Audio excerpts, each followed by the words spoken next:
Aujourd'hui, je reçois le réalisateur et acteur Damien Rose pour son court-métrage Santin et la fête des vœux. Comment t'est venue l'inspiration à créer et réaliser le court-métrage? Finalement, c'était un projet de club déjà. Et franchement, elle est venue en 3 minutes 30. J'ai regardé à ma gauche, enfin, il était à ma droite déjà.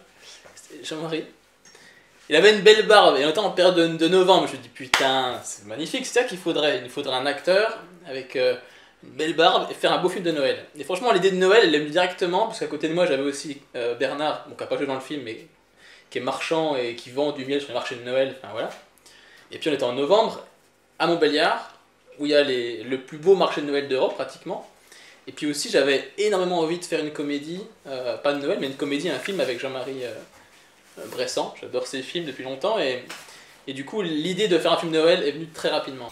Dans le film, tu joues le rôle d'un lutin. Tu as rencontré des difficultés particulières pour ce rôle? Non, enfin, c'était beaucoup de travail de trouver finalement le personnage, enfin, de trouver un personnage atypique qui puisse faire rire autant les enfants que les adultes. Voilà, si on a réussi le coup ou pas. Mais non, pas de grande difficulté, c'était vraiment travailler la voix surtout. Et je pense qu'on a essayé de la trouver, une voix un peu atypique en tout cas. Pour créer ce film, tu as dû avoir beaucoup de préparation, parce qu'il y a quand même des acteurs à recruter, des techniciens, des figurants. Comment tu t'es débrouillé pour tout ça? Finalement, l'équipe technicien, on a pris celle du club. C'était l'idée de faire un film du club, donc avec un maximum de personnes du club. Et puis en écrivant le scénario, on s'est rendu compte qu'on avait plein de belles personnes et des gens avec qui on pouvait travailler au sein du club. Jean-Marie Bigret, qui joue évidemment le Père Noël du coup.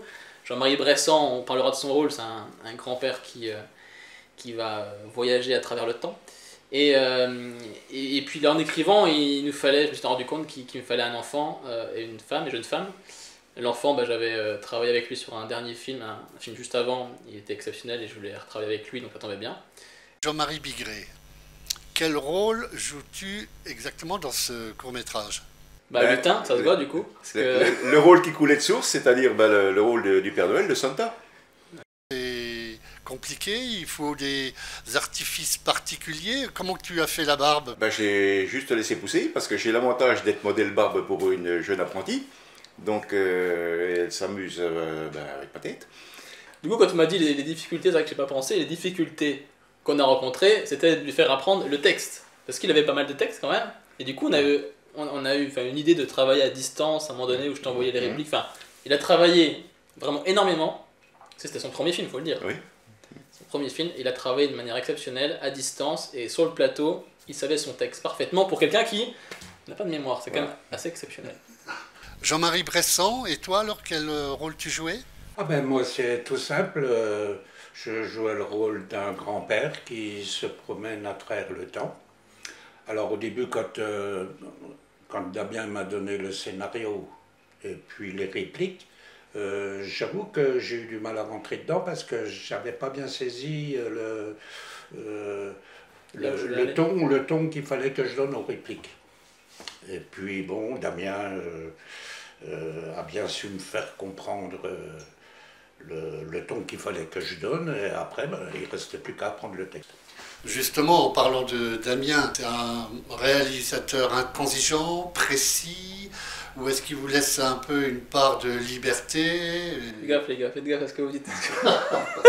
Damien, c'est lui qui a écrit le scénario, donc il avait des exigences, et je crois qu'il a bien su nous faire comprendre ses exigences. L'avant-tournage demande beaucoup de préparation. Combien de temps tu as mis pour faire cet avant-tournage? Déjà, avoir l'idée. Donc l'idée est venue, sans vous mentir, en 3 minutes en une séance club. J'ai fait le tour avec mes yeux de qui y avait, et surtout à quelle période on était. Encore une fois, on était vers Noël, et c'était mon rêve, moi, depuis longtemps, de faire un film de Noël. Et là, toutes les planètes étaient alignées. Vraiment, les planètes étaient super alignées. Et après, écrire le film, ça a pris une quinzaine de jours pour le finaliser. C'est venu assez rapidement. Et puis après, il fallait surtout tout mettre en œuvre en fait. On a été extrêmement bien aidés par le collectif Manifeste et Dominique Barry. Alors, merci encore de nous ouvrir les portes du marché de Noël, de nous trouver des figurants. Je remercie aussi la TNL, c'est une troupe d'improvisation de théâtre qui est venue faire la figuration parce qu'on a recréé une ambiance de marché de Noël. Hein, c'était assez incroyable de faire ça en quelques heures. Alors il y a eu combien de jours de tournage? On était quatre. Alors on a eu, du coup on est à Rigvire en Alsace, une soirée. On a tourné avec Jean-Marie Bressan une journée sur un banc à Montbéliard, une matinée à Montbéliard au marché de Noël, et puis une journée complète en studio, donc on pourrait compter 4 jours, quoi. Et sur ces 4 jours, tu as un souvenir particulier qui te laisse de bons souvenirs? Franchement, pour moi c'est toujours le dernier jour de tournage, parce que c'est beaucoup d'émotions quand on s'investit pendant plusieurs mois sur un film. C'est un peu son bébé, et le partager avec tout le monde et de le partager avec les figurants qui étaient présents. C'était pas vraiment le dernier jour, mais franchement le marché de Noël de Montbéliard, une scène qui me stresse énormément, parce que quand tu as 25 figurants qui sont là, il faut assurer, il faut pas se tromper, et en un temps hyper réduit. Et le dernier jour, ce jour-là était incroyable. Et donc beaucoup de fatigue, beaucoup de déstress. Ah ouais, tu tapes une mononucléose après. Non, franchement, c'est du bonheur, c'est du plaisir, même s'il y a beaucoup de stress, beaucoup de tension parfois. Au sujet du montage, ça met combien de temps? Je crois qu'il est en cours actuellement. Ouais.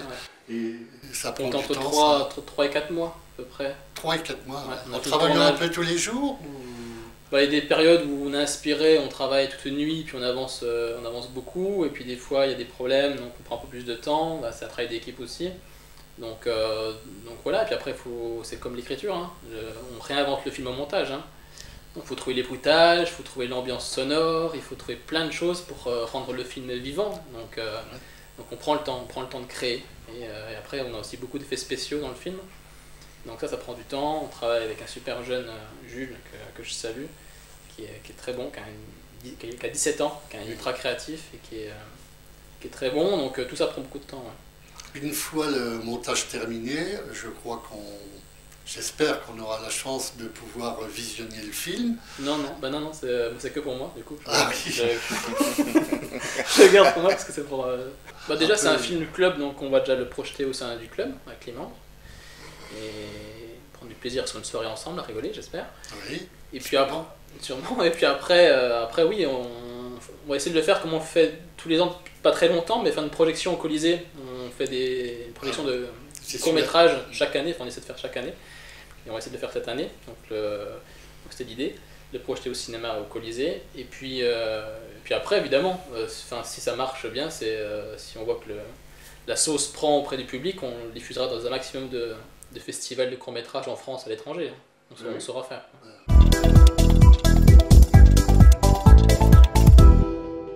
Tout à l'heure, on a dit que c'était un projet d'équipe. Ouais, c'est ça. Certes, mais tout le film reposait quand même sur Damien. C'est lui qui a écrit les dialogues, c'est lui qui a donné le ton au film, c'est lui qui a fait tout le travail de réservation, de demander les autorisations pour tourner sur la voie publique, etc. etc. Moi, personnellement, j'ai aimé participer au projet de Damien. Ça ne me dérange pas s'il en fait un autre de continuer. Ça ne dérange pas, il n'a pas dit qu'il avait envie, il a dit que ça ne dérangeait pas. Voilà. Toute la nuance est là. Non, mais c'est comme Jean-Marie, nous on est une petite bande de jeunes et on ne travaille plus et on a besoin de s'occuper. Qu'est-ce que tu en penses? Disons, on a toujours un beau grain de folie les deux. Voilà. Ils ont un choix de pression par l'âge en fait. Par l'âge, ils ont un choix de pression. En tout cas, c'est sûr que c'est pas le montant du cachet qui nous a fait venir. Imagine une hypoglycémie en plein tournage. Ça remet pas. C'est embêtant. Surtout si je suis obligé de te faire le bouche à bouche, je sais pas les gars. C'est juste moi pour ça qu'il le ferait, je pense.